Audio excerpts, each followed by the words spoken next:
Hello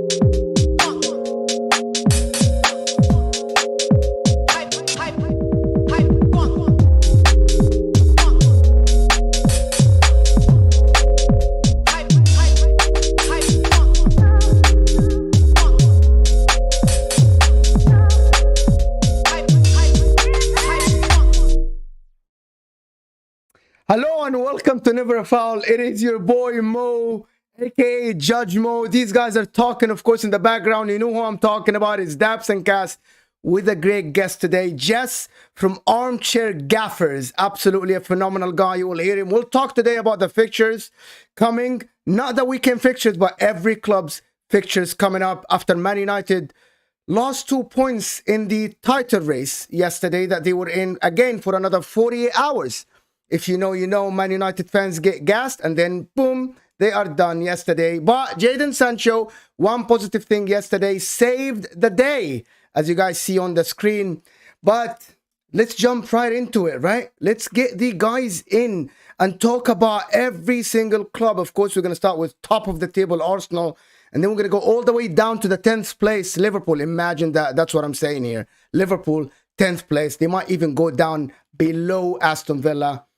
Maybe in 2 weeks or something, because they have tough games coming up. But I'm going to bring the guys in right away. Guys, you are here with me. And listen, I'm going to welcome our guest first. Jess, welcome to this stream. Thank you so much for being here with us, man. Honored to be here with you, my friend. How are you feeling? I'm a bit happy, a bit upset. I don't know why it's taken so long to get me on. I knew you were going to do this. Nothing against you guys. I've just met you people, but Daps, brother. Yeah. But no, I'm glad to be here, guys. Thanks for having me. So people that don't know, yeah, Armchair Gaffers and Never Foul started about the same time. And like through mutual friends, we became mutual friends, and they were big in the game and they showed us some love. But this guy's just on to me constantly, to be frank with you. But he's here now, innit? And listen, you're going to be seeing his face a lot more. You can see a lot more collaborations. Armchair Gaffers, people, go and check them out. If you don't know already, you should do, because their content is top tier. And now they're here to stay. So, yeah, the collaboration. Yeah, cool. Guys, if you like level-headed, even football debate, come to Armchair Gaffers. If you like football terrorists, come to Armchair Gaffers. We've got it all, guys. So long story short. It sounds like our channel, to be fair, a little bit. You just don't know what show you're gonna get more time these days. So literally. Yeah. But listen, before we go on, you know what it is, right? You gotta hit that like button for me. Please hit that like button for us, please. I need to get at least to 100 likes in the next 15 minutes. I know we don't have 100 people yet, but it's building up. But I need 100 likes. You know me, you know? And you don't want me to get upset. But listen, let's talk about side of you, Mo. I've been noticing this while I've been watching. Getting very hurt me. I mean, power's going to your head and shit. But anyway, big up everybody that is here with us. Of course, Jack is here with us, Fraser, and CHB. Holrad is saying Super League is here. We're gonna have an episode about this soon. Daniel is here with us as well. Nuno Bernandez, Cass's biggest supporter, of course, and Terence Tips is here with us. John is here. Sophia. Sa 1996 is here with us, same man like Jess. Armchair Gaffant is lit. Thank you so much for that. But anyway, let's start right away. We got 75 people in, 53 likes. I need the likes to go up again. I'm not gonna say that again. I need the likes to go up to 75. The ratio is very, very good, as Daps say. But however, you guys can do better. Let's talk about the table a little bit. I'm gonna start with Cass a little bit. Why? And I will quickly, Cass, because you just played yesterday. You just played yesterday. I just lay it upon me, man. What's life like without Casemiro? What's life like without being in a title race after you told us you're in a title race? I never said we were in a title race. You know what's mad? You know what the best part is, yeah? The best part is, yeah, I never predicted Man United to get 6 points anyways in the next 2 games. I've been very vocal about, winning a game back-to-back against a team, even if it's Sunday League or Saturday League. You know how hard it is to do that. You win the first game, the second game, you don't expect to win that whatsoever. You're going to either lose or you're going to draw. The fact that we've drawn now, when we shouldn't have, means that Ellen Rowe's going to be a lot harder. But Leeds don't scare me, though. Are you trying... bro. He got I actually 19 said on points this Tuesday on Big season. Six, bro. More respect needs to be put on Man United's form at Old Trafford. And the minute I say that, you go and play like you did in that first half. That Was shocking. That was Ollie football right there. See, Ollie got. Hey, you know Brighton. First game I went to that season, obviously in the season, is that flipping. It felt like that all over again. But then again, you've just look. You don't expect Wan-Bissaka to get all of a sudden and throw Delo, who hadn't had a game since Charlton at the start of what was that? The start of the year, by the way, start of the new year. I think that was. He hasn't played a game since the World Cup. After the World Cup, other than the first 20 iffy minutes, he actually grew into the game. So bits like, unfortunately, got thrown in the deep end straight away. He grew into the game. Fred, guy can't work out if he wants to be Brazilian one day or flipping from Stockport the next. You know what I mean? And Bro, then, do you know what? I'd know what I say mean? with Fred, yeah. This is right. Yesterday, the pace of the game was too quick for Fred, right? And this is where, when you look at the City game, it's so mad because you know when you played us at your gaff, yeah. If City played like we did last season, it would have been way too quick for Fred. But 100%. because the way we play in this season, Fred looked so good. But yesterday, just the way Leeds were, they were giving him no time to think whatsoever. And he was just committing fouls all over the gaff. Okay, since we're here, let's talk about Man United then. Okay, since we started with Man United, let's talk about Man United. Okay, but I'm going to put the fixtures. By the way, guys, I'm going to put the fixtures on the screen and then you guys can... Hold on.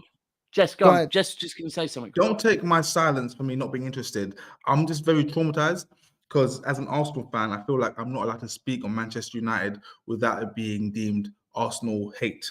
Okay? I'll do it. Yeah, am I allowed to talk? Oh, yeah, because Cass will do that on 100%. Arsenal. There's no problem, filter. bro. There's no filter in this. If you want to swear and call it shit for what it is, and do your thing, man. No. I'm very impressed, first of all, with Ten Hag. Okay. Everyone raves about who he's brought in, mainly Casemiro. But for me, he had the balls to drop Maguire and tell Ronaldo he's got no future at the club. I like what he's been doing. However, I kind of feel like the fixtures have been kind to him. Okay. Recently, I know he's beat Man City. Yeah. I know he beat Man City. And a few games ago, he beat Tottenham. I think it was it a 2-0 against Spurs. But aside from that, you haven't blown me away with performances. Second half yesterday was very, very good. But I think we need to accept that Manchester United aren't as good as we think they are. My thoughts and Armchair Gaffer thoughts. Oh, it's a bit like this though. Then you know what it is. Then I could say the same thing for Arsenal because once you take Partey out of that equation, then your team clearly goes to shit. Then because he came off against Man City, do you remember that? And then you lost 1-0. Partey came off against Everton, then you lose 1-0. So maybe Arsenal are not as good as we also think as everybody makes out to be. You know, those are 100% facts. I can't argue with facts because Arsenal only lose when Partey doesn't play 90 minutes. But Arsenal currently on 50 points. Yeah, that's Cass, talk about the coming fixtures. How I like this guy. You know what? No, you're right, guy, man. I like right. this No, guy. but he's right. Anyways, he's right. So we're not as I'm not right. I'm wrong and strong. Yeah, yeah. Damn, that is his thing. We're down to our bare 11. Past our 11 is hard, man. And we got not one, but two, but three midfielders injured at the moment. Two of them, one's semi-quality at the moment, hasn't really shown it. One is quality, and the other one is sourceless. So, other than that, it's like we have got down to our bare bones at the moment. Bro, there's no excuses for yesterday. You should be slapping Leeds. They only had 2 shots on target. They got 2 goals. You know, they capitalized. No one shut down Enyotto. What a player, by the way. They only went for what, €5 million or something like that. Stupid money. And then the other one was a deflection, and that all came down from the right-hand side where we couldn't nullify stuff. And for me, I was at the game. You know what's mad? The longest queue I've ever seen waiting to get into the ground, yeah? As soon as I sit down, not joking, I got into there late, kickoff was late, so, like, got into there about 30 seconds, I go into my seat, sit down, and I hear everyone going off. Someone's cheering. I'm like, oh, shit, we scored already. I was getting excited. Like, we don't concede. That's how I feel these days. I look up, and I'm seeing all the white shirts running to the other end. I'm like, are you dumb? How we just conceded? I didn't even know how we conceded. I was like, what's going on here? But you know what the maddest thing is, yeah, the difference with Man United this season right now? So even when we went 2-0 down, I said we're coming back.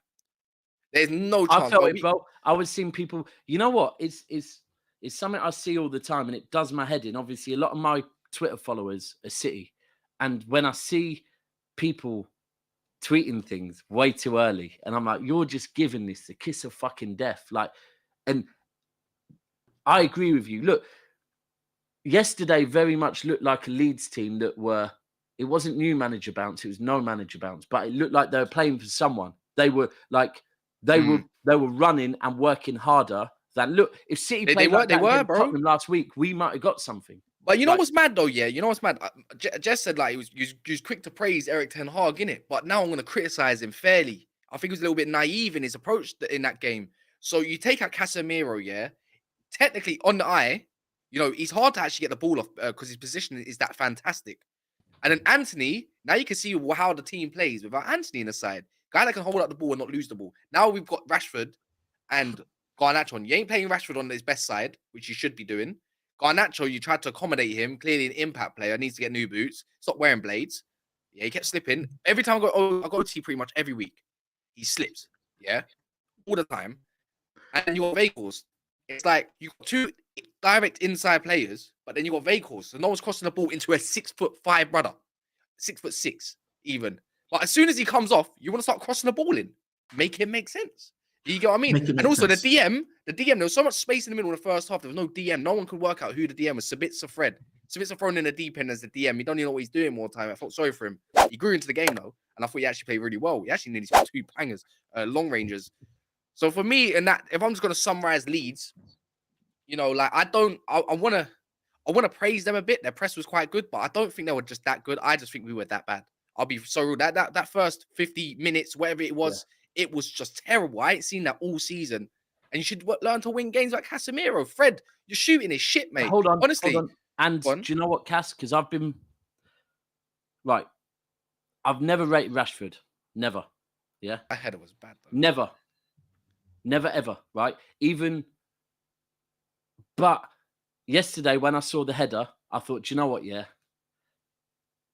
I rate it because that's not a part of his game that I'd even look at. Like, we know what Rashford's good at. It's very clear Rashford is a confidence player because that header, was a very good. You know what? Some might say it was simple, but not for Rashford, not usually. That header is a confidence player. Like, so right now, I have to say, I can't say nothing about Rashford at the moment, to be fair, because every time he has a chance, he's kind of eating it up. So, but yeah, he's your big game player right now. He is. He's your big game player. Him and Casemiro. Question for Jack, one of our members, of course. Big up Jack for being here. He's saying, Cass, would you change the lineup for the away game this weekend? Yeah, I would. So what would you do? Because this is going to be one of the games that you can get closer to Newcastle and Spurs if you lose this game. We made 3 major changes that game, and that was just down to where it wasn't it. Casemiro, 1 change, Wan-Bissaka, another change, and then Garnacho coming in, another change. It was a bit techie. What I don't think Veiga, I don't know what the situation with Anthony is at the moment, but I wouldn't even start him. He's busy at the moment, apparently. He's playing Bebe too much. But I would actually start Sancho on the right. I would have Wan-Bissaka playing as well, of course, because he's more fit and he's there. He's just had an illness. The low, you can't play another night. He's gonna get injured again. Trust me, you're gonna burn out quick. And we're gonna need you at some point for a different option. Then I'll play Rashford on the left. I'll probably keep the same midfield because it did work in the end. To be fair, we got no choice. And I'll keep Vehicles up there because this time Sancho likes to. What we don't understand. I disagree with you. We would be having a totally different conversation if Garnacho, you know the one we went around the keeper, Vehicles was there. Yeah, 100% agree. We'll be having a different conversation. Yeah. He just needs better service. I would start him because in an away game like that, you're gonna be rigid, and more compact. You're gonna need his height for the time being, and we're gonna need to break on that. And I think if you use to play, let's say Anthony is fit, or I would change it. Sancho, Pellistri, Rashford. I'll probably go with that front 3 to be safe.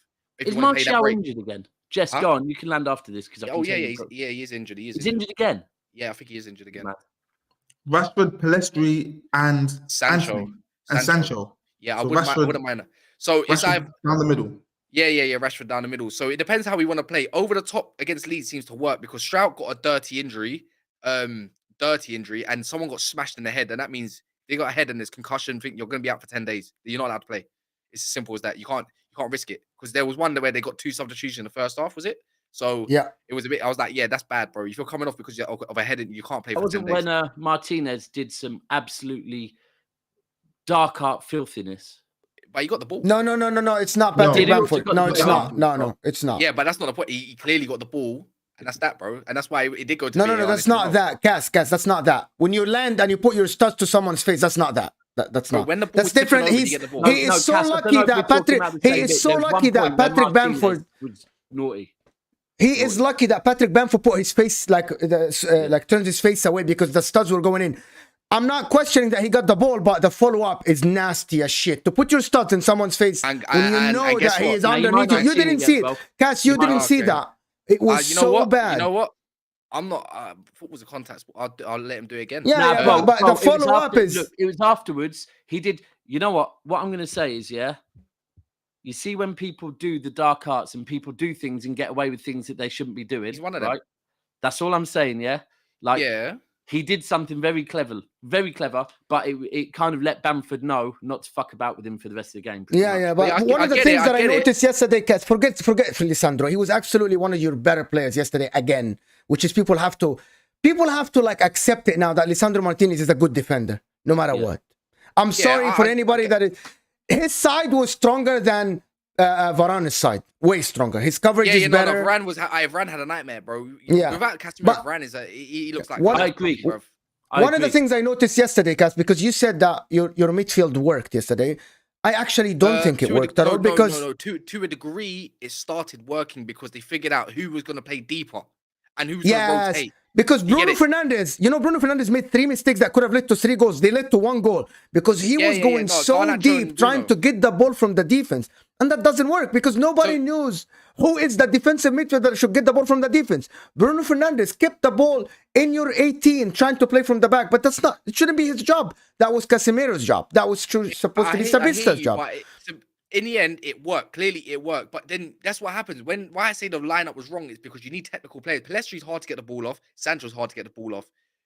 The starting lineup, a lot of them was not technical at all to handle the ball and keep the ball and retain the ball. That's why they allowed the team to go up in the second half when you made those changes. Weghorst actually made some sick runs. You lot might not see it on TV, but I was there, bro. And we was like, why the fuck is Bruno not giving it to Weghorst? There was 2 chances where he could have gave it to him and he was in. And it's like, bro, he does this, but he never gets noticed. Bro, the one thing I'll say on Ten Hag, yeah, that I'm beginning to notice is, well, I've noticed a while ago, to be fair, his in-game management's very good.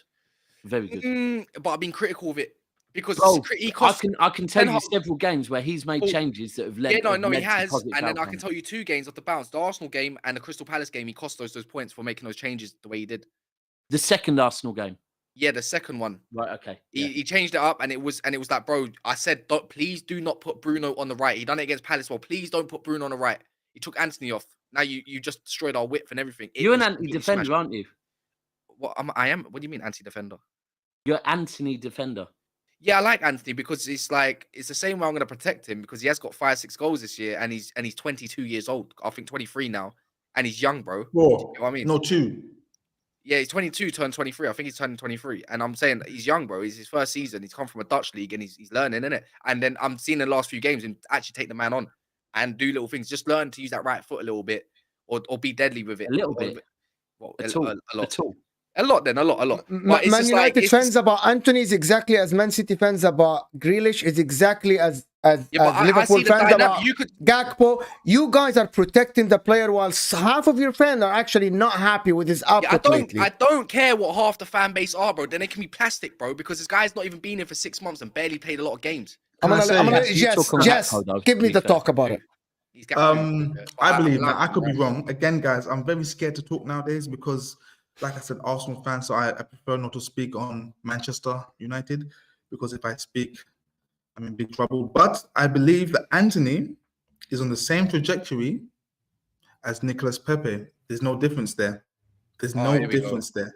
We're And gonna in fall fact, out. Anthony's numbers right now, if they continue this trajectory, will be lower than Pepe's. However, Pepe was a flop. Anthony just needs to, learn to use his weaker foot a little bit more. But Pepe is a flop. But what again? No. why do I But speak the on difference, United? the difference Because I'm is just about a- your. I love this guy, man. He came to your club, yeah. That was when clever, Jess. I see what he did there. The difference is Nicolas Pepe came in with his what? How old was he? 24. No, he wasn't. Go on, tell it again. Somebody Do the research. Yeah? So he came out Pepe was 24, 25. So he's more developed than so he should be doing more. Hold on, he's 24. I'm gonna. Shall I And do it now, my phone? and how many years? You're did he have allowed to go on your phone to prove this guy wrong. No problem. Okay, Please 24. If was he 24 then? Yes, All right. If he was 24, what time did he finish your club at? What age? he's still here technically. So technically, what's his age right now then? Wait, 27. He's born in May 1995. So is he younger He's than me? A bit younger 27 than now. me. He went to Arsenal 4 years So he's ago about- no, at I'm the about to turn age of 27. 23. That means He he's went to turning- Arsenal 23. 4 23. years ago at the age of 23, not 24. He's got a year on my man, innit? A year or two, innit? Oh, It's cool, innit? Different development, man. It's cold. It's calm. All right, just What I like to do, people, yeah, for those of you that don't know me, yeah, I live in the real world and I like to use real stats, yeah, not XG, XGA, carries forward, progressive, no, real stats, yeah. The numbers don't lie. In terms of goal involvements right now across all competitions, whether it's just the league or all comps, Anthony is on a lower trajectory than what Pepe was in his first season at Arsenal. However, one just needs to learn to use his right foot, and the other was a flop. No, the I don't know difference which is one's who. Pepe Your didn't even work. favourite You know what the shit. I you know, see what but you're you're doing, missing bro. another thing though. Pepe did not even work hard for the team. That's another thing. At least my guy has fundamentals where I think he's he's back. Well, Yeah. At least Correction, he was I was saying, 24 years old again because the dates are changing. for 2 24 years. years old. So 2 years then. Thank you. So he was 2 years older, so he should be past his development, right? And he should be further in his development. 2, Pepe didn't work hard for Arsenal either. He didn't even have the basic Cats. fundamentals of a football Cats, player. you know you're in the mud when you're comparing Anthony to Pepe. No, he did. So I'm giving that. I'm comparing fundamentals. He can't even get the fundamentals right. If you can't work for half of the team and your attitude stinks, what's the point? But I right. So quickly, in Pepe's defense, I would say that in that era of Arsenal, when Arsenal bought players, it took managers usually about 6 months to even fucking play them for some mad reason, yeah? Whereas Anthony's come in and instantly is being given game time. So it's very difficult for Pepe to get too much form behind him when the manager wasn't playing him. And that was one of my biggest issues with Arsenal, that era, is like, I think with, who was the striker that you bought? Who? Which one? Arsenal bought. They bought Jesus. one striker and Aubameyang then... and Aubameyang? Lacazette. it was Aubameyang and then Lacazette. there's They Lacazette bought and Aubameyang. Lacazette. Yeah, no, they bought Lacazette and then pretty much benched him for like 9 months. And then just as they started playing him, went and bought another striker. No, And so it we was bought like, Lacazette how in the is summer. Lacazette going to be and they bought confident? Aubameyang Going through in that. January. Yeah, and I know. also Sanchez came earlier. He was Okay. around at the time as well. That's a Anyway, great what we segue, talking about guys. today? Guys, Fixtures. guys, last thing about Man United. The coming fixtures for Man United are congested because of Europa League, because they came second in the group. So they have to play 2 games extra more than Arsenal. You're going to play Barcelona, Cass. How are you Don't seeing mind. this rotation happening in the mind. coming games? You play Leeds, Barcelona, Leicester, Don't mind. who are on the rise, by the way. Got Madison back and they played don't great care. against Aston Villa, Barcelona, and then Brentford, one of the teams that haven't lost in the last 9 games. So how do you see your team coming out of this? Well, for me, people think, oh, you're gonna definitely get battered, this, that, and the other. I don't care, bro. Like honestly, like I'm not the first person to say, yeah, we got bare fixtures, we're tired, we're knackered. I don't actually care, bro, because right now Barcelona don't have Busquets, nor they have they're probably one of their dangermen in Dembele. So I don't really need to worry about pace about Barcelona because they ain't got much pace going on other than Ansu Fati, who's actually with all them injuries. I don't even know if he's still injured.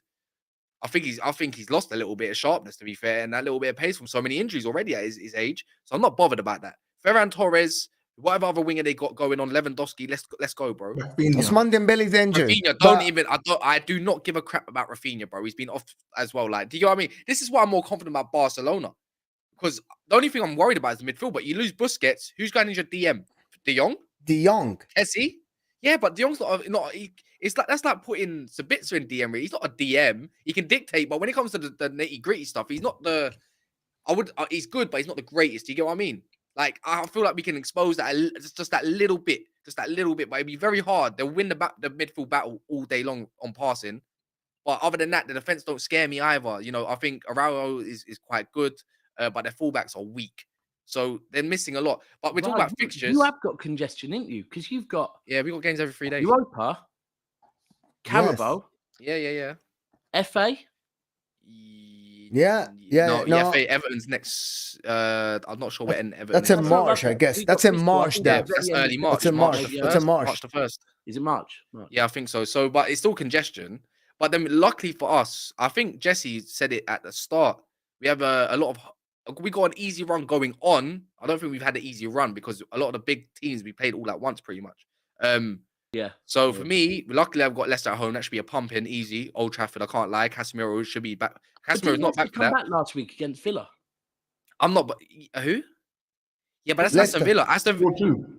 4-2. Aston Villa's home record compared to their away record is second. Is so different.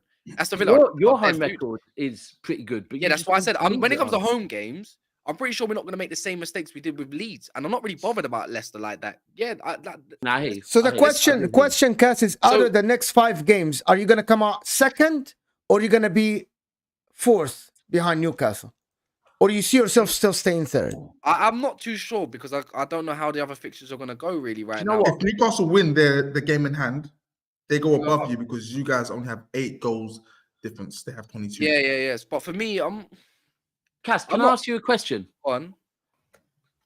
When's the Barca game? What is it? Is it the same time that we play Leipzig?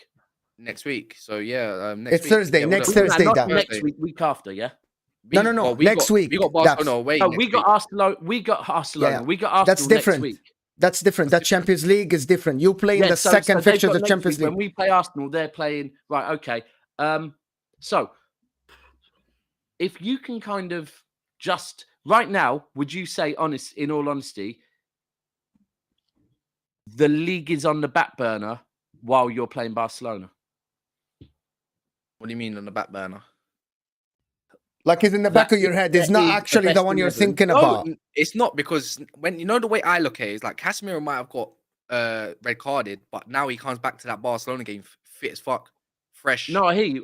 So I for just me, it's feel like like what I'm trying to get at is I feel like for Manchester United and the rest of their season, a win against Barcelona, right? Even a draw at the Nou Camp, to be fair, yeah, a draw at the Nou Camp is good enough. But either way, over 2 legs, if Man United beat Barcelona over 2 legs, going into the Carabao Cup final, the latter stages of the FA Cup and the Premier League, I think it's going to help Man United a lot. I think they're the type of team that win against Barcelona will really drive them. I'm more confident probably than the next person saying that I feel Man United is going to beat Barcelona. I don't think we're going to beat them at the Nou Camp. It'll be very hard because it is the Nou Camp's the Nou Camp, man. I don't care how crap. It's as long as we get when we drew them, they weren't looking as good, right? And it was still like, oh, you've got Barcelona. But now it's like, oh, you've got Barcelona, who are looking a lot better. But at the same time, so are Man United. So all of a sudden, this clash is like, they are incomparable. Daps, they are incomparable. Man United and Barcelona, Barcelona are the best team in form in Europe. They conceded only 7 goals. And that doesn't matter 21 goals. I know it's in La Liga. However, if Barcelona did not go out of the Champions League, you do too much talking and not let me do enough talking sometimes. You talk a lot about beating Barcelona. You're the host. This is very reactionary. This is very, very reactionary. So Barcelona have gone from in the fucking mud to now the best team in Europe, like that. But you know what it is though, Daps, yeah? The La Liga has dropped off a fat amount of quality, yeah? And I don't care. Their position is false to me. It's like Union Berlin being top of the Bundesliga right now and Bayern Munich.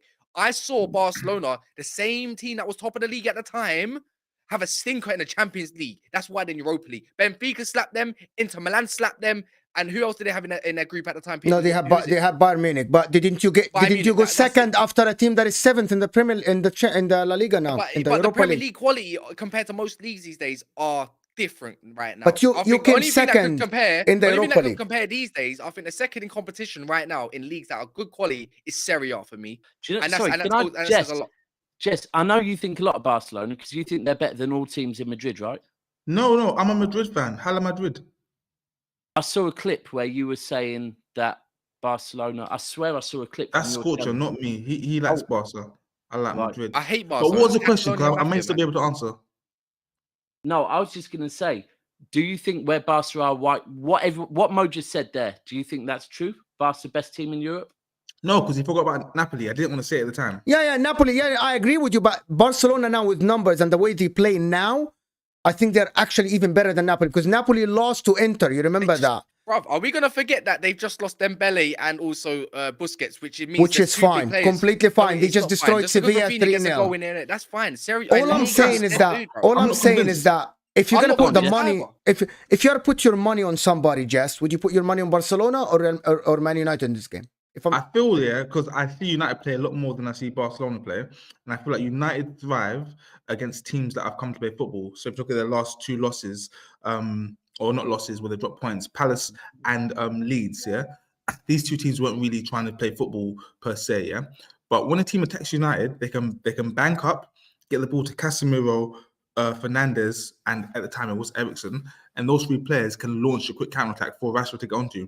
Obviously, there's not Eriksen now, so taking out the equation. But you still have Casemiro and Fred. And if the team's attacking you, if they get the ball on the counter attack and the transition, they can release Rashford, and that's very dangerous. So for me, going to that, I'm with Kaz. I don't think you've got to be worried about Barcelona. Not only are they going to attack you, which is going to open space for United's counter attack, but they haven't got Ousmane Dembele. But they have got Lewandowski. He's injured. But nonetheless, I'm still with United. Jordi Alba and Koundé at right back, still playing him at right back, whoever the player at right back. Just to put things straight, I actually hate Barcelona and I really want them to go up because they are the ones who ruined the market in the last summer because they're buying players, and me and Daps talked about it. They bought players with money they don't have. So it's even worse than anybody else, to be honest. Let me not start, please. Let me not start, please. They bought money they don't have. So I hate Barcelona, and I hope that you slap them home and away. Let me wrap up Man United talk, anyways. Yeah. Yes. So to wrap up Man United talk, we got Leicester. We got Leicester. Who else? We've got Brentford at home in that run. Who else have we got in that run? We got a Carabao Cup final, which is going to be obviously I'm more 70-30 that will win that 80-20, shall I say, depending. Obviously, but who else have you got, by the way, Mo? You got Barcelona, got Brentford at home, and then Newcastle in the cup. Yeah. So I think, look, if you see a lot of them, Man United at home. So yes, I've got every reason to be confident because we're at home, and that's just my opinion, man. I think we got nothing to worry about. And also in against Barca, it is a good thing you've got them second leg at home. 100%. Yeah. That 100%. Everyone knows that. It's been like that way from day dot. But I think Man United should be fine. Are we going to get all the points that we probably want? We should do. Actually, to be fair, we should do. It depends on that final. Are we going to have the legs for it? Yeah. That's the thing. Last thing about this. That's at the end of this run, which is a bit of a mad one. We'll leave that question there. Go on. The last is, are Barca better than PSG sides we faced before? That's from David. Of course, he's a Man United fan. Thanks for the super chat. I'm actually not sure, because the PSG side that you faced before, that Man United, that was Oli. You remember that Kempembe handball, and then when you got to the quarterfinal of the Champions League. Oh, that's on Oli, man. We forget about that shit, man. Yeah. So anyway, so now before we go to Arsenal, people, we got 230 people watching and only 130 likes. So that like button, check again. I need that like button lit. It looks like this. It's free. It doesn't cost you a penny, but it helps us massively. Now I want to go to Arsenal now. Sorry, and one other thing, people. We've got a guest today from Armchair Gaffers. The link to their channel is in our title. So make sure after the show, you click on that, you go there, you subscribe. Salute. Who are we going to next? Arsenal or City? Arsenal for sure. Arsenal, they have Brentford, they have City at home, they have Villa away, they have Leicester away, Bournemouth, this is the only game I'm sure that they're gonna win. That's weird. Go ahead, of course. That's it. The floor is yours. Floor is yours. So, what's changed? Because I'm sure if we asked this question, 3 weeks ago, that wouldn't be answered. So, what's changed in the last 3 weeks that makes you think Arsenal are only going to win against Bournemouth at home? That's just a question for you. Man City game, the momentum is gone and Sean Dyche happened, so the confidence is not the same. Okay, can I answer that one before you go on? With the Everton game, Arsenal fans everywhere knew we were never going to win that game. There was too much external things going on. First of all, the 12:30 on a Saturday morning. Okay, we're not going to win that game. Secondly, we're at Goodison Park. Okay, they've had a protest before the game. The whole place is rocking. Okay. Thirdly, they have a new manager bounce. Not only is it a new manager bounce, it's Sean Dyche. the Lord Mayor 442, who has Arsenal's number. Okay, fourthly or maybe fifth, I've lost count now. Arsenal at Goodison Park is named after the equivalent of Manchester City at where, Daps? At Anfield. And where else? Tottenham's ground. Oh yeah, but Anfield's the one. But no, it's not even to go one step further. It's Arsenal on Anfield, on the Mersey. They haven't won there since 2017. Yeah, we don't win there. That game there, we were never going to win, yeah? We were lucky in the first half to not have conceded Excuses. 3 goals. Pardon me? Excuses, No, these aren't excuses. I'm telling you, what I'm saying is there's no momentum lost. That game was going to happen regardless of our form. We were lucky. Had we been Yeah, in but you was bad going to lose form, that we would've game been more. regardless, yeah? You was going to lose that game Yes. regardless, yeah? And we're going to win the league regardless. I can't speak for you. I can't speak for you. I October can't speak for you, Jesse. Yeah, but I'm calling it like for other Arsenal fans. I'm smelling bullshit because I can't lie. I was on that. I go on numerous channels per week. Yeah, my own channel. I hear Lee. I hear Kunle. I was hearing 3-0. It'll be a walk in the park. Sean Dyche don't matter. What's he gonna do? Like you man should have won that game. You can't say, "Oh, we're always gonna new management's gonna win that game," because you went to Tottenham's ground and you done unthinkable that you haven't done in 10 years. So why is it not going to be the same respect for Goodison Park? You should have won that game. Arteta just got done out. Like it's as simple as that. You put Jorginho on, you lost your talisman in party. Martinelli's having another stinker, and then what's it called? Zinchenko got stripped by Iwobi. Like, bro, this was last week, the same week when you beat Man United. Zinchenko's the best left back in the league. So what now? Guys, I'm not going to take one game and say Arsenal are on a downward spiral. We're fine. We're going to beat Brentford. No, you're not in a downward spiral. I agree with you there, man. Mo's just got an agenda against them. Sorry, the word that Mo used was that the momentum's gone, yeah? Well, I'm saying that there's no momentum lost, okay? Because we'll always lose that game, whether we're on good form or on bad form, okay? We're going to beat Brentford. We're going to beat Manchester City, and then we'll forget about this Everton game. Tag me in quick. Tag me in quick. Wherever you are. I don't know where you are on the screen, but tag me in. Mo, I think I'm bottom right. All right, cool. Mo, 2 things. Firstly, before the Arsenal-Everton game, you were saying that the Everton fans won't be up for it. And I was saying, bro, are you mad, right? They've got a new manager. They will be up for this, yeah? First thing. Second thing, this is the reason why I don't think Arsenal's momentum is fucked, right? And we're going to get onto my team later. But Arsenal lost to City. Then against Everton, they dropped points, right? So that was over to City. That was the point where City was supposed to put the pressure on and show them what a title race is about, right? When City didn't do that, all that pressure that we could have piled on them and fucked up their momentum, same way I said they should have started with a better team against us and fucked up our momentum, we failed. So now, with them lot, and I will admit, they didn't gain points in this last weekend. We didn't lose points on them. We both fucking lost. But this is where City had the chance to remind them what a title challenge is about. Because we didn't do that, for me, I think the ball is back in Arsenal's court very firmly. 100%. Yeah, Big up David T for the super chat. Say, by the way, big up boys. Daps looking dapper. So thank you so much, David T, for the super chat. People are on me on the chat saying, Mo, you don't want this Arsenal smoke. Trust me, Mo, you don't know this. It's like the Never Felt Arsenal community is a madness, you know. Yes, Jess. I'm not even gonna lie, bro. I say, Jess, you are closer. Okay, you're very close to winning the league. Okay, wrapping it up, especially because you came first in the Europa League, so you have 2 games less, so you don't have to worry about Europa League in the coming 2-3 weeks. Okay, while Man United they do, Man City they have Champions League, so you have games less. However, this Arsenal team, the sign that Odegaard was being subbed out when you are behind against Everton, and he's supposedly, based on the Arsenal fan base, the best player in the league. How is the manager subbing Odegaard out when you need to draw a game? Just how is that happening? Yeah, of course.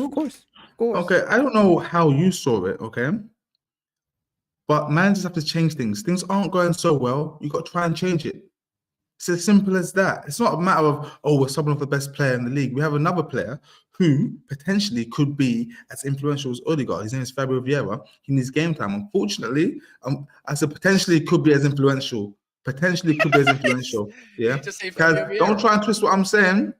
Because I said what I said. I choose my words very carefully. Okay. Okay. Yeah. Okay. I said what I said. He potentially could be as influential as Martin Odegaard. Unfortunately, he's behind him in the pecking order. Okay. Arteta believes in him. Yeah. He wants to try something different. So you bring on a different player. It's part of the game. Yeah. You have to make changes. This is why we have a bench now. So if things aren't going smoothly, you try and do something a bit different. It's as simple as that. First sign of insanity is trying the same thing over and over again and hoping for a different result. It wasn't working that game. You try something else. It's not matter of quality. Go on, Kaz the terrorist. You know what? Yeah. No, you know what it is, yeah. I stuff it about bad. Anyways, what's it called? What I would like to say on Arsenal is that last time they lost. This is why I don't have no doubts. Last time they lost, the first time against Man United, they went on a mad run. They drew against Southampton, went on a mad run. Yeah. So every time they've had some sort of blip, Arsenal got on a mad run. Now Arteta is now striking me as the manager. They just lost twice, by the way. I'm pretty sure we'll change things up. You got a What do you lot mean of twice? No. What do you mean? What do you mean twice? No, when you've lost, like you go on mad runs. We said they lost twice now, by the way. Yeah, Oh, yeah. and only Yeah, that's your twice. second Yeah, loss yeah. in the league. Yes, yes. Yeah. So every time you have a blip, you go on a mad run. So now there has been another blip. I'm pretty sure Arsenal, with the home games that you have and the fixtures you do have as well, other than City, you're gonna probably more than likely go on a mad run, bro. Yeah. And that's why I don't doubt Arsenal. And there's no point doubting Arsenal. It's you guys' league to lose now. It is, and that's confirmed. You've got 2 games in hand against us and 1 against City, and you've got City. So at home. So that's advantage Arsenal majorly. Oh, Do not and bottle some, this. and some. Look, I've just said it before, yeah. This was our weekend to show what we've been saying, that business end of the season, that's when City step up. Arsenal drop points. That is the perfect introduction to the business end of the season, Man City, right? And I said before the game, if we win this, it's long for Arsenal. If we don't, it's basically us saying we're not the same team as the last few years, yeah? Since that game, we've had what's happened. We're not going to talk on that. But right now, when people, I'll be honest, yeah, Villa on Sunday, the City fans are going to turn up. They're going to unite, and it's going to be loud, and it's going to be, I've even sensed it after the United game and a couple of games recently. Our fan base has been splitting up a bit, but this week our fan base has actually come back together, just about, right? And we will turn up on Sunday against Villa, but I'll worry for you on Sunday, you know. I don't, bro. Do you know why? Do you know why? I'll name it down to one man. Emery shitball, and it's that close bark. They got pace to counter, and I'm thinking if Emery does what Emery does, bro, and I don't know if it psychologically will play, but the 12th man has to come into play on Sunday for you guys. Do you know what? Yeah, I've even noticed, like, even on City's Twitter this week, yeah, it's been very right. Let me give another thing. After the Spurs game, Khaldoon went into the dressing room, right, and was in there for 45 minutes having a chat with them. Now, the last time I remember him doing that was after we lost to Arsenal in 2012. We then went on and won every single game and won the league. And he'd gone in there and said, guys, pressure's off.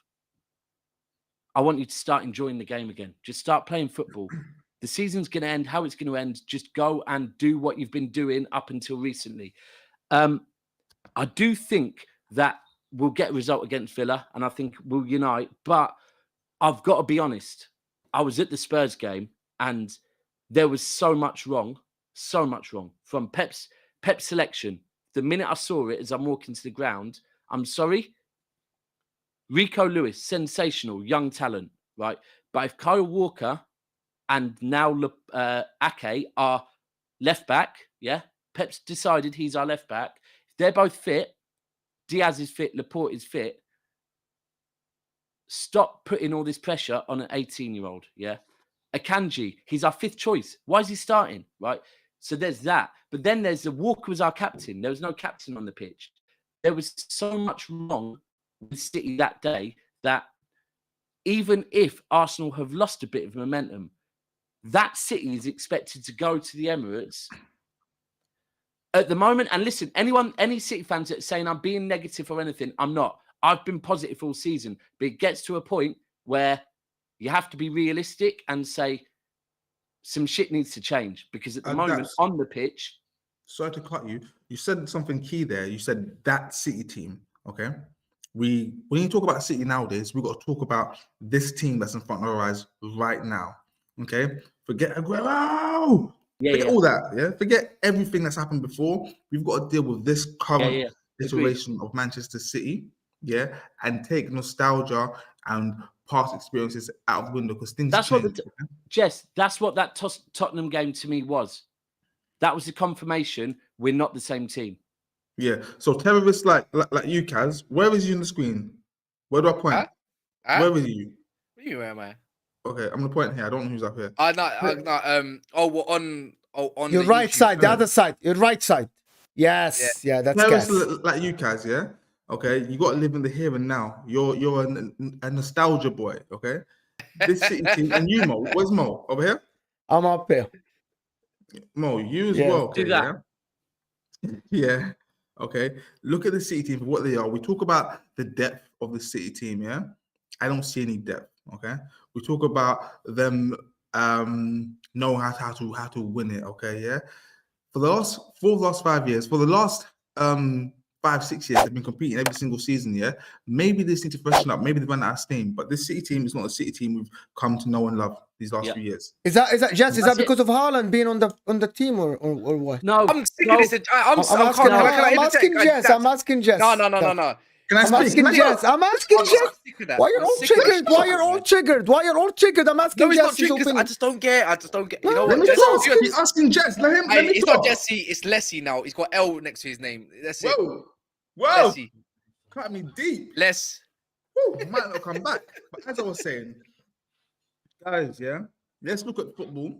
Okay, all of us, everyone in the chat, let's look at football and cast our minds back to Pep Guardiola. Okay, at Barcelona. Yeah. There was a time they brought in a young Zlatan Ibrahimovic. It didn't work for him at Barca. I know Barca still won things with him there, I'm pretty sure, but it didn't work. Okay. Then we look at I didn't see what happened at Bayern Munich. I'm not gonna lie, I wasn't paying any attention to it. We look at Manchester City. Last season, he had Jesus there. Didn't want to play him for whatever reason. Okay, he had Aguero before when he did play him. He did play him. I don't think he made many starts. I think I checked out recently. Bro, trust me, he played him especially in big games. It's just he wasn't playing him where people expected him to play him. He started out wide quite a lot, but I think he made only 13 starts last season in the league because I did look at it recently. He had injuries. He started the season as playing a lot, and then he'd be rested for certain games, but played in big games like Liverpool. But the point I'm making is that if we cast our minds back and we look at the times that Pep Guardiola has employed a traditional number 9, these are few and far between. Okay, so saying that Haaland is the problem is oversimplifying it. Okay, any traditional number 9 could cause problems to this team, this machine that Pep has built over the last 6 years. How long has he been there? 7. 6. 7 years. This is the 7 steps, right? Yeah. How long? It's not important. It's over 6 years. This is 7. So where we are, where Pep is a result of what he's done all these years. Okay, it's not something that happened overnight. It's well crafted. They're a well-oiled machine, and what you've done is change a key component to that machine, and it changes everything. Okay, it changes how the keeper plays out, changes how the fullbacks play, how the defenders play, midfielders, and the wide players. Okay, so it's not as simple as Haaland is one-dimensional. Blah, blah, blah, blah. No, it's the fact that you could have got any striker. So Prime Dzeko, Lukaku, Seb Haller. I'm glad that he's back now, and we're having these problems because City do not need a traditional number 9. Yeah, the player that City needed was Harry Kane, a number 10, posing as a number 9. That's who they needed. Someone that will drop in deep, link up play, let the wide people get forward, let Gundogan do his third man runs, and then you'll thrive. Haaland is not that player. Those are my thoughts, guys. I hear you. I hear you on a lot of it. However, can I just say one thing? For me, it's got to a point where we look at City right now, and I've just spoke about the mentality. For me, the biggest loss is Fernandinho, right? Oh. The mentality, we're talking about a mentality. And at the moment, like, I'm asking at the Tottenham game, I'm saying, who's even captain? And someone's like, I don't even know. Against Tottenham at home, when we conceded the goals, no one's speaking. We've got Portuguese players pissed off, right? Fernandinho speaks Portuguese. There is a reason why last season, when everyone knew Fernandinho was leaving, there was a lot of talk that Pep wanted him to stay on as a coach. This man in the dressing room, I truly believe, had far more of an impact than people even know. Even to the point where our captain and deputy is Gundogan and De Bruyne, two amazing footballers. Neither of them, for me, show the attributes of a captain. So I think their form has dipped because they're being asked to deal with situations in the dressing room they don't know how to deal with, and it's impacting their mentality. I think, honestly, having a captain that really knows what they're doing is so underrated. It really, really is. We think of Vinny, we think of Fernandinho, and we think of the periods in between. I've got my let me have my 2 pence. Before I do that, guys, if you're here, make sure you smash the like button and also check out Armchair Gaffers in the title. Just go there, subscribe, come back. I'm pretty sure it's going to be running very smoothly soon as well. Trust me, you don't want to miss out on that. But do smash the like button, get on your burners and get your burners, and go ask your friend, go ask your nan, go ask your granddad. Go smash a like. It don't take you more than 2 seconds to do. Everyone that has done it though, you are legends. I don't think Haaland's the problem, and why I'm going to say he's not the problem is because the drop-off of Manchester City. The midfield, if you put that Haaland into last City's Manchester City team with your Sterling and the in-form Mahrez and the in-form midfield, guarantee this conversation does not even happen, and I guarantee his goals would be plus 10 right now. Plus 10, or if not, it might be minused by a couple goals because other players would have chipped him with the goals. So that's why go on. Bro, I don't know whether we blame this on the players or we blame this on the manager, right? But look, we have defended Grealish, right? And I'll continue to defend Grealish for a reason that the other day against Spurs, he's one of the players that I'm picking out that cares, right? He's putting a shift in. However, he's not looking up and getting a ball in quickly.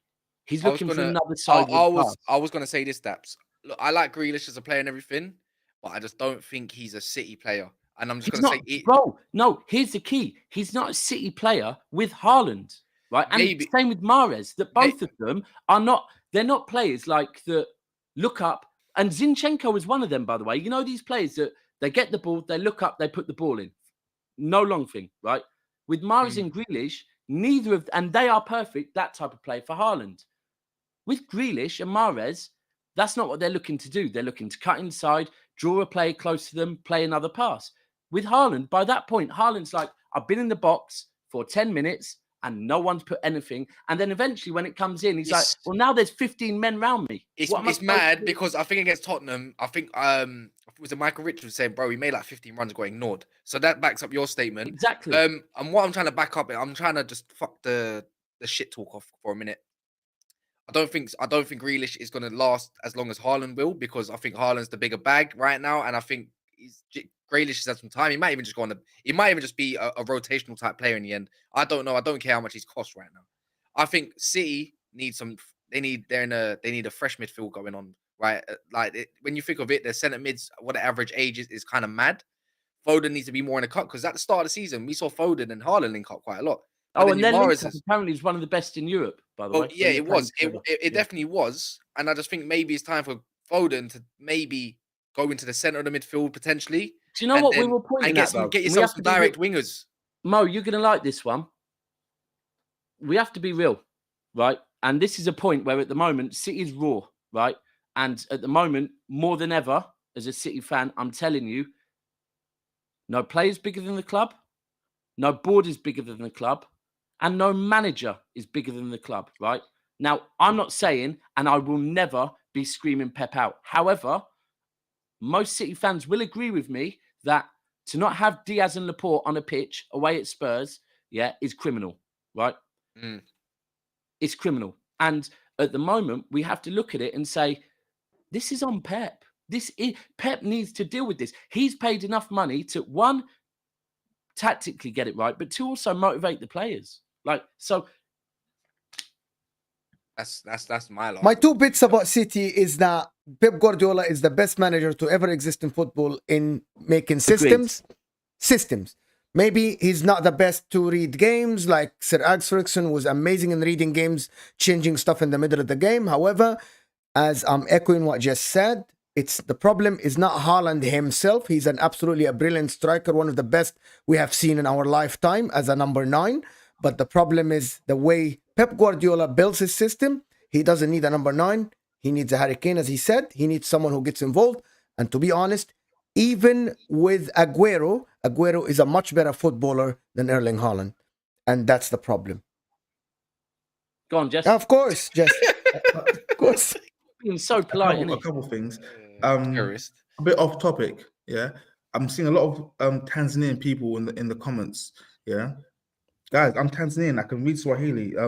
So follow me and support your Tanzanian brothers.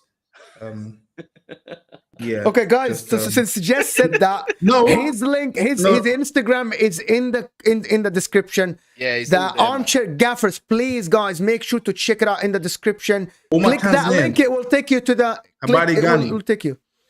Yeah.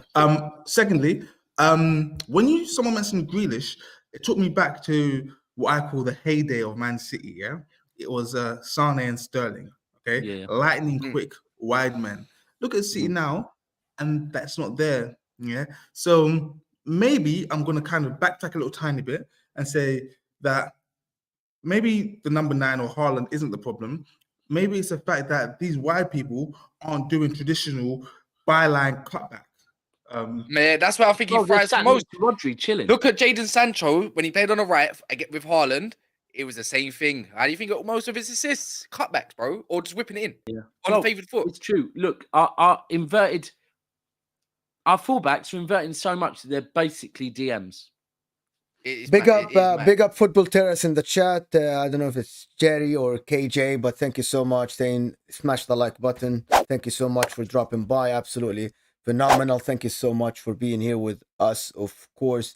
About Jack Grealish, I'm not going to tell you I was right. He's an absolutely brilliant player. If they switch Jadon Sancho with Jack Grealish, Man City will be better, and also Man United will be better.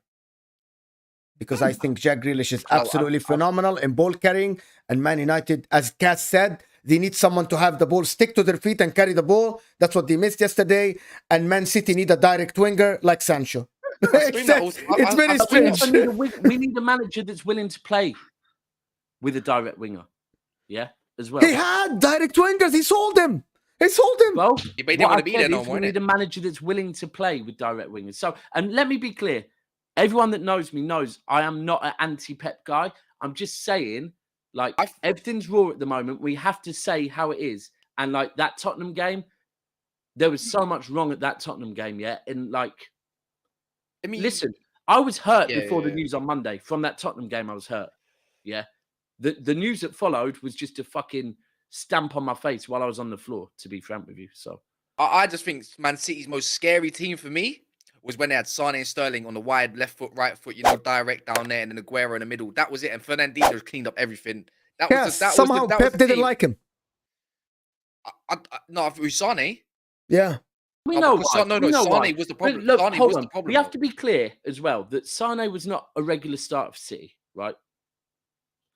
In that period, we were rotating about a hell of a lot, yeah. So Sane was not everything that City did in that period, right? So we can't forget that Sane was a bit part player during that period, yeah.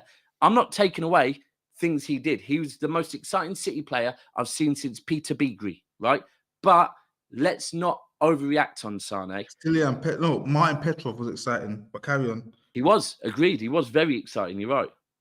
He was. Sorry to interrupt you. No, you're spot on, but yeah. Anyway, as far as for City's games, if we look at them, look,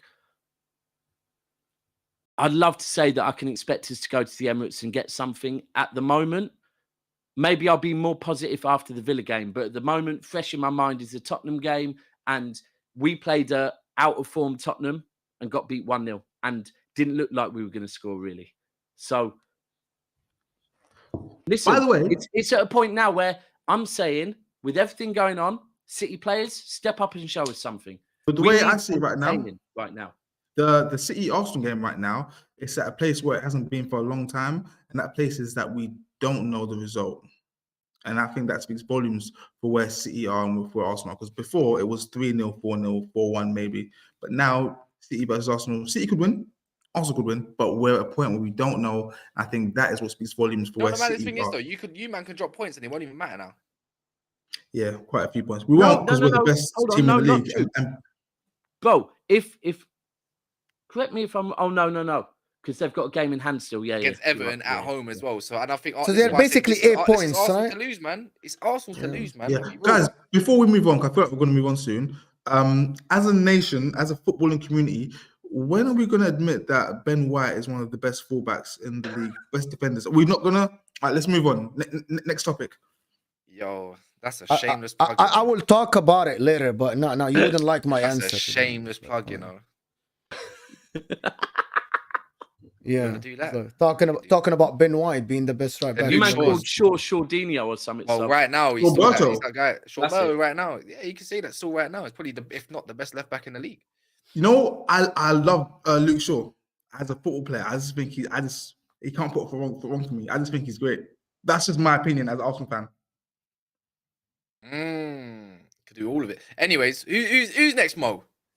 It's I don't know. You guys want to talk about Spurs or you want to? What are you guys going to talk about? I want to Spurs? talk about I got Liverpool. No, let's talk about Liverpool. No, Let's talk what? about Liverpool are 10. See, that's what you do. Oh. You really want to just banter them. That's what you want. Yes, I do. Okay, I got the Liverpool fixtures right in front of people on the screen. People, listen. This is Liverpool fixtures coming. They play Everton, and then they play Newcastle away. They play Real Madrid, Crystal Palace away. They play Man United, and then Bournemouth away, and then Real Madrid. Okay, talk to me about Liverpool. Where's the next win coming from? Where is it coming from? I don't know. You know what? For me, Go ahead, Jess. No. Let Jess wants Hold to on, say let something this about guy Liverpool. details. People, I'm going to leave. My daughter's really unwell, so I need to go and look after her. So, everyone, No smash a like for my daughter, please. Do that. Fuck it. Do that. course. Smash a like for my Peace daughter. out, brother. Love everyone. See you soon. Guys, Liverpool. So I want my money back. I need all of it back because I think it was 2020, the 2020-21 season. I invested heavily in Joe Gomez, and that stock has crashed completely. I invested heavily in Konate. I've lost all my money. I invested heavily on Matip, lost all my money. Liverpool are a case for me of what happens when everything that was going good for you, falling into place, no longer falls into place. Okay. They've relied, as we all know, everyone said it, but they relied too heavily and for too long on players that were punching. I think the person that was punching the most was Andy Robertson. In fact, also Trent Alexander-Arnold, who I now do not believe is a good football player. At one stage, I thought he was the best.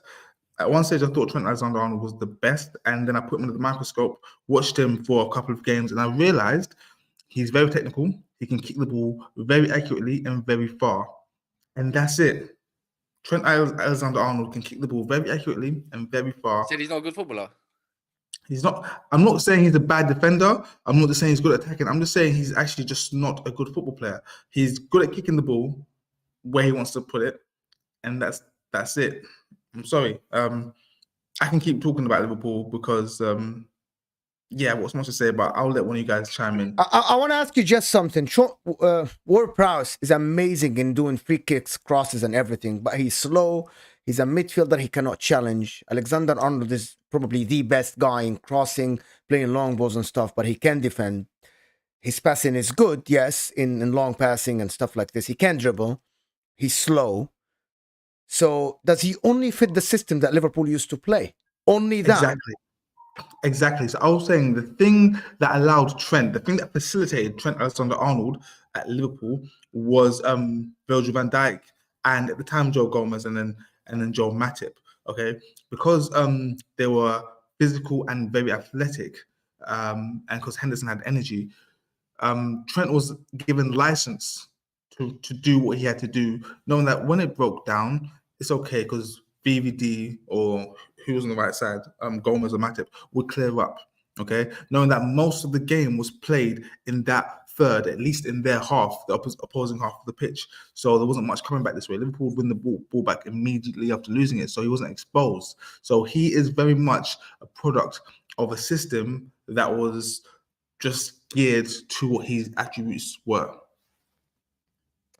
Cass, Liverpool, for real, do you think this is the end of them? Like, I think this is the end of Liverpool, to be honest. I think because of the Qatari, because of the Qatari interest in Man United, I don't think anybody's buying Liverpool. And I think this is it. Liverpool are going back to the 2009-10. This is not the end of Liverpool. They're a massive club. They're more luxurious than most clubs in England, if not, obviously, not more than Man United. But when you think about next down below, who's the most luxury club to look at?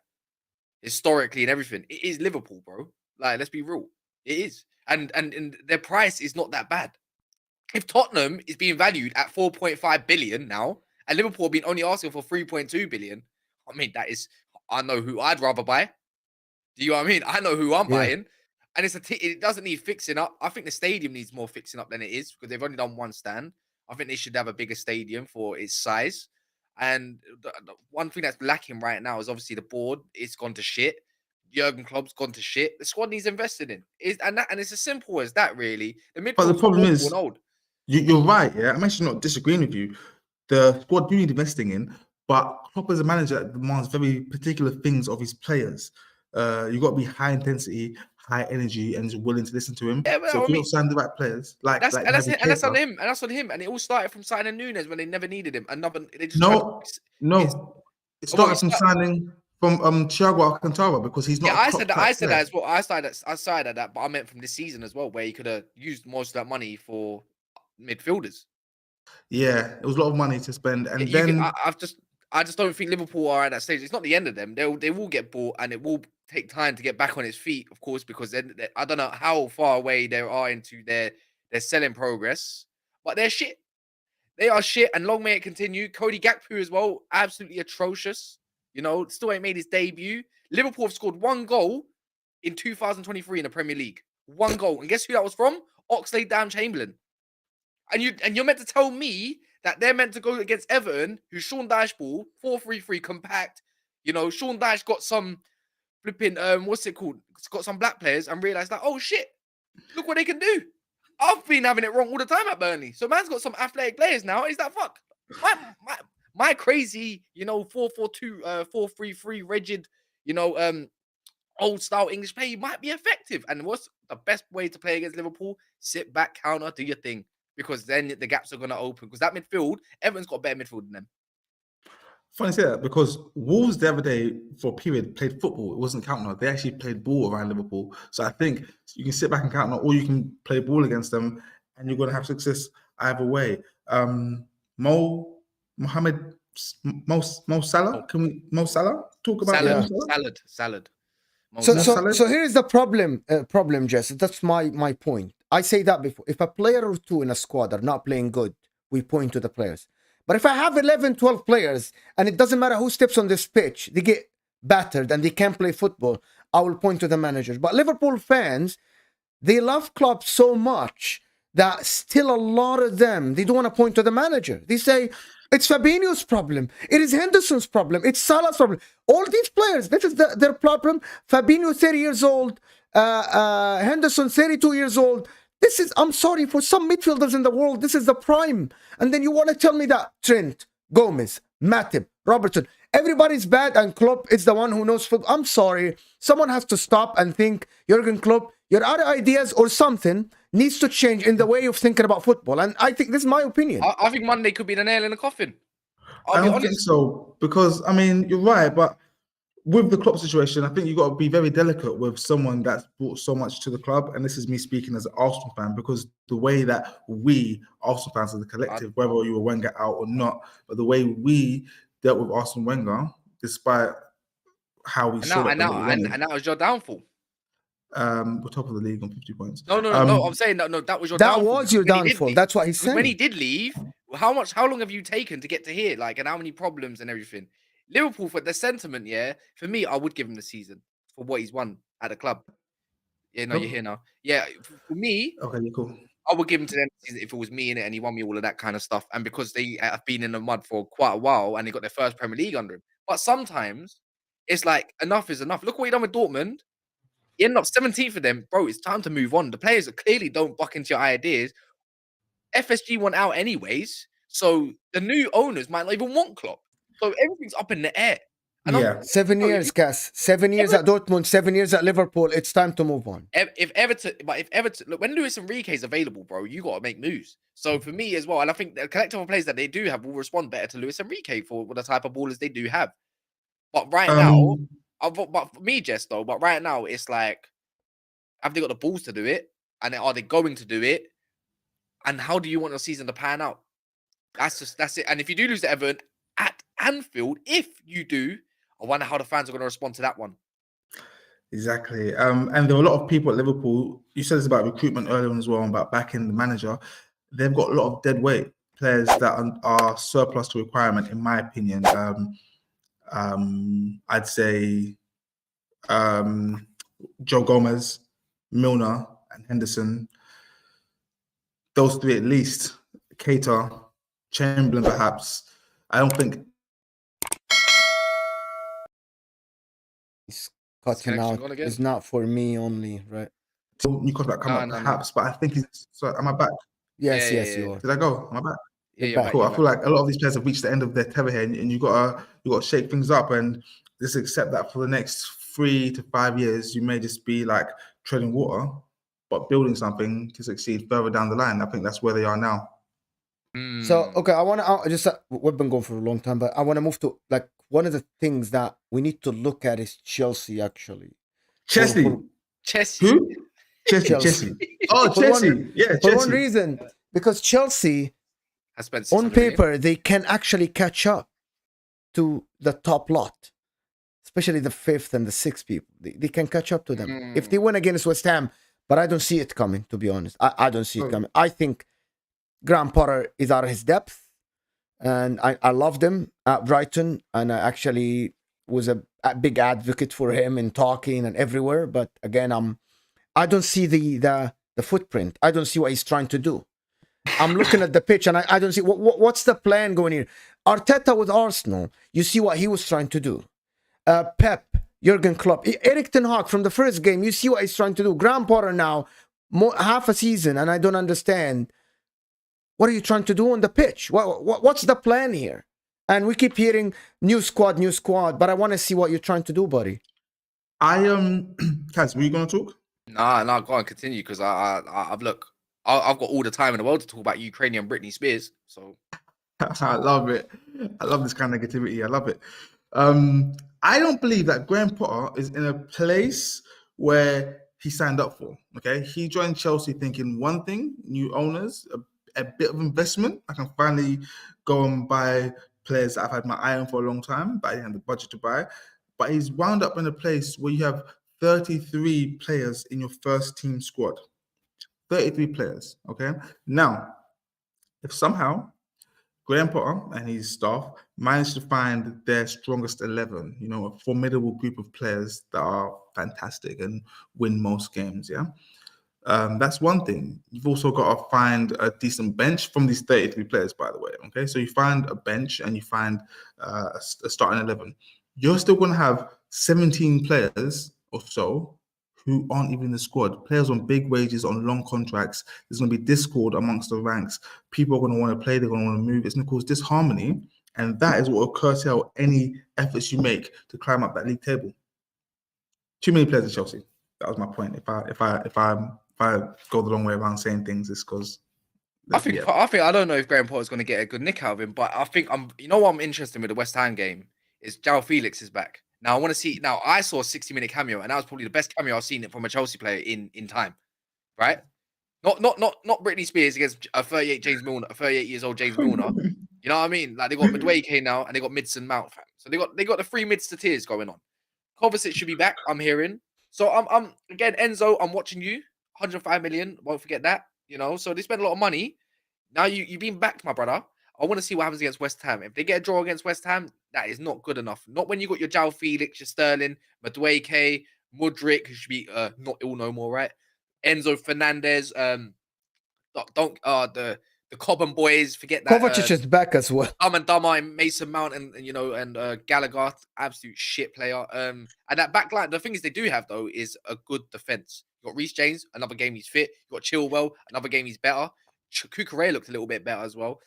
Buddy Sheeley's a top tier player, by the way, I think. And Thiago Silva and him just look mint. Do you get what I'm saying? And then Kepa is actually one of the best keepers in the league, in my opinion, currently. I'm not gonna lie. He's pulled off some worldy saves and kept them in the game. So I want to see what they can do going forward. Have you got ideas, Graham Potter, for your team, or do you not? Yeah, but that's only part of it. Like I said, like you play João Felix, you play Britney Spears, you play Kai Havertz, Dumb and Dumber, Kovacic, Enzo. You got decent defense, yeah, but people are going to be unhappy, and that's gonna be their downfall. I promise you, it's not going to be the people on the pitch. Felix cameo against Fulham away though. I know it was a red card, but that cameo moved me, man. That could be everything. He created chances, and then he got an end of the chance from Kai Havertz and stuff. And it's making me think, bro, if he does a false nine thing, which works in this league, it's like he could really displace defenses if he's a nuisance. Can Declan Rice, this so-called great player that everyone thinks he is, better than Casemiro and better than Partey? I'll trust me. Long grain Rice, yeah. Let me tell you now. Let me see if he can handle João Felix. A little bit of spice, a little bit of peri-peri. You know what I'm saying? That's what I'm saying. Let's go, man. But five likes from 200 people. We have been. Listen, I need the 200. I need to see it on the screen. I'd love to see it on the screen. 200 likes. That would make my heart like dance. Please, it's free. It's underneath your live chat. Last but not least is Spurs, to be honest. No. Before I move to Spurs, I wanted to ask something. After all these investments for both of you, what's a good position for Chelsea to end the season? They have 20 games left. Sorry, they have 19 games left. I think they're What's the bare minimum? 17 games. They got 17 games. They played 22 games already. 21. 21. Oh, okay. Maybe I'm looking. Oh, okay. So 17 games. Where should they finish? With all this. You want to go, Jess? 6. I think I'm not gonna lie. I don't buy into Tottenham at the moment, and I won't, and I refuse to. Newcastle's performances have notably dropped for me. And you can't deny it either. And they got a lot more games coming, by the way. So, FA Cup, Carabao Cup, they still win that, and they still got the Premier League. The fitness is not the same levels as a top 6 club. It's not the same. We're built different. I think they can make a rise to 5th, I did say I think they can get to 4th if when everyone comes back. I really think they can get top 4 if they put a good run together. It's a big if, by the way. It's a massive if. Massive. But with all this talent, I can't see how they don't go on a run. But if they don't, I'm going to be more realistic than what I think that can happen. And I'm going to say probably the same as Jeff. 6th, 5th at a stretch. Because they're not that far away. They're what are they, 9 points away? 10 points away from Newcastle. 10 points. 10 points by Newcastle. You can make that up, man. Draw after draw with that team draws for fun. They've done like 10 this season. Another couple. You're before you know it, you're a few points behind. Then we have another conversation. And the thing is, even though they've got these players, they're not quite a team. There's a reason why you do your recruitment early in the preseason and have a whole preseason is to build that team. And I think right now they're playing catch up. They may be able to catch a few teams unawares, like the João Felixes might surprise the long grain Rices every now and again.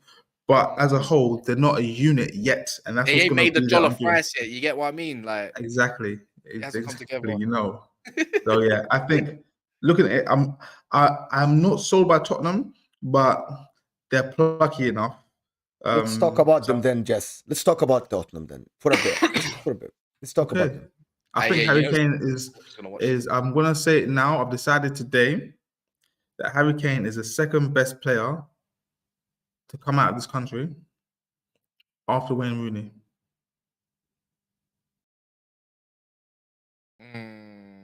The silence though. That's like okay.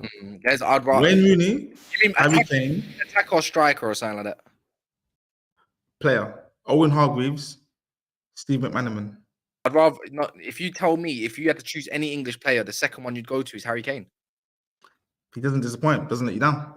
Unfortunately, doesn't let you down. Doesn't let you down. Did you just say he doesn't let you down? That's what I said. Are you English? Are you English? No, kind of. Okay, the two biggest moments of this guy's career were against Croatia and against France, and the final he could have stepped up in there. I wasn't there. Didn't see it. You know what? No. I'd rather pick a Rio Ferdinand over Harry Kane, the guy that's got zero mentality that wants to sign a new deal with flipping Tottenham supposedly, allegedly at the end of the season. Why the hell would I want that crap around my team? Stay there, then, bro. You can go score many goals. You know what you are? You're just a more. So imagine Matt Letizia. That's what he is right now. You're Matt Letizia for Tottenham. He was a bad boy player as well. Yeah. He had the same tech. He just didn't want to run. Nah, man, Harry Kane's special, man. He's Matt Letizia, but Tottenham version. You know, there's Matt Letizia, probably the B Tech version, and then you got Harry Kane. That's what it is. It's the same thing. You got Reebok and Umbro. That's the English brands, no? There you go. Don't get me wrong, he's absolutely fantastic. He's a brilliant player, though. Letizia is Umbro. But to put him a second after Wayne Rooney, that's like ahead of the likes of Gerrard. I'm sorry, ahead of the likes of Gerrard. Lampard. Lampard with like. There's a lot of better. Paul Scholes. Gary McAllister. Who did I just say? Hargreaves. Paul Gascoigne's a much better player than him. He's ever been, and he was a Tottenham player as well. How about that? And he went abroad. At least he won stuff. I like Harry Kane. Anyway. So Spurs. Listen, they play Chelsea at home. They play West Ham at home. They play. Of course, they're gonna play in the Champions League. Of course, they're gonna play AC Milan, who are in one of the shittiest shapes I've seen AC Milan in my lifetime, to be honest. And that's a golden chance for them to get to the quarterfinal of the Champions League. And I think that will give them a big boost in the Premier League if they go to the quarterfinal of the Champions League, to be honest. They're very lucky that they're playing AC Milan. I'm looking at the fixtures, guys, and the problem with the Spurs team, I think they are the most unpredictable team in the league. Do you guys agree with this? Yeah, 100%. You just don't know what you're going to get. I saw them get smashed by City after going 2-0 up, yeah? And then I see them beat City the following week. If that's not unpredictable, I don't know what is. Yeah, 100%. They can see goals for fun. Sometimes you come out with seasoned chicken. Sometimes you come with salt and pepper chicken, man. It's not good. Sometimes it's just not good enough. You didn't marinate it or you did marinate it. What are you going to get? You don't know. But do you think they need to be consistent to make top four? It doesn't look like it because other teams are not. Because other teams are inconsistent. I'm not confident they can go to Leicester and go get a win there. That's exactly the mind I'm in. Yeah, because Emerson Royal put in a clinic. Now watch next game. I would love to see if that happens again. He's gonna bleed. Nah, he's gonna bleed next game. Facts. You got Chicken Royale, and then you're gonna swap him with some peri Poro fam. He's not. I don't know, and I just don't think that. I think Harry Kane will have a good game, but I just think Leicester on a bit of a spiral, and it's just at home anyways. There could be a sign, and I just don't know if Tottenham are gonna go and get a couple goals there. They should do though. That's the thing they should do. Like that defense doesn't convince me. And Hugo Lloris is injured for 6 to 8 weeks. Who was that? Lloris is injured for 6 to 8 weeks. That's a good thing. I feel like a lot of Tottenham fans feel like that's a good thing. He got Fraser Forster, bro. He's a good shot stopper, but that's it. Listen, right now I feel like anything other than Lloris between those sticks, I don't think Tottenham fans will be too mad. His thing before was he's a good shot stopper, but now he's not even that. He can't kick. I don't know. I think right now Spurs fans, I don't know. Spurs fans in the comments, let us know if I'm wrong. But I believe that Lloris won't be sorely missed. I think Leicester win the coming game against Spurs. To be honest, Where was it? Tip it's in Leicester in the King Power Stadium. So I would tip Leicester to win, especially that new signing, that D1 you're talking about, Tete, the guy that came from Shakhtar. He's so freaking good, man. You think Højbjerg's going to put a clinic like that again? Bro, that guy was playing out of his skin. Bassuma's out as well. They're lacking. Yeah. Okay, so listen, I think this is it for the top 6. I have one team, and I wanted to just 1 minute or 2 minutes each. Millwall? No, Brighton. They might come up next season, by the way. Yeah, Brighton. 34 points from 20 games. Okay, 34 points from 20 games. There are 2 games. Right. 2 games, guys, behind Spurs, and only 5 points, right? I keep looking at their fixtures, though, and I have their fixtures. This is how I rate Brighton, how much I rate Brighton, to be honest with you guys. They don't have the toughest. They have Crystal Palace, Fulham, Newcastle, and then they have West Ham, Leeds, and then they get Man United. That's 6 games from now. Are we really thinking that they can't make something that they can at least get the top 6? I think they might struggle. I think they could struggle against Fulham and Newcastle. Last time they played at the start of the season, it was a dead 0-0 in it. And against Man United, that's very interesting. And I think that'll be very hard. It just depends who's available. You're away though. You're away, Cass. Yeah. But I'm not scared. But they're a bogey team, and I I can't say I'm going to go to Brighton and think I'm going to get a win. Do you know what I mean? But even at the same time, I don't know how we're going to approach it. But with our fullbacks, where they're most dangerous, I believe my fullbacks in their wide areas is where they're most dangerous for me in any given situations. And I'm happy to have a Wan-Bissaka and Luke Shaw up against Matoma and that. I'm pretty sure not going to be a stripper. And then you got flipping Ice Spice at the back, flipping, Joe Gomez. We don't have one of those. So it's going to be interesting. But a lot of those games are definitely winnable. And it's an interesting topic, to be fair. Actually, I'm surprised that you bring that up. With regards to Matoma, who's now, I think, judging by the recent news and everything, he's now the best player in the league all of a sudden, yeah? He's fortunate right now to have the element of surprise. People don't know what to expect of him. Now he's got a bit of a name and a bit of a buzz. I don't think he's going to see as much joy as he's been seeing recently. You can pull faces all you want, yeah? You're just reading, so I thought you were pulling faces. No, I'm reading some kind of weird comments. This is guys in the mods, please. We don't want to see this chat in the comments, please. About okay, this is football chat. Please stick to football, please, in the chat. So go ahead. I'm sorry. Go ahead. It's cool. I was just saying that once Matoma gets not found out, but once people know what to expect of him a lot more, he's not going to have the joy he's been having. But he is a very good player. I think there'll be a little down period where people adjust. Caicedo as well. Where's his head at the moment as well? That's a big part of their midfield. Yep, exactly. Oh, caught you there, boy. Okay, caught you there. Yeah, so we don't know what's happened with Brighton, but they're looking good for now. Just to let you know, Brighton are the fourth best attack in the league, and they've been scoring goals for fun.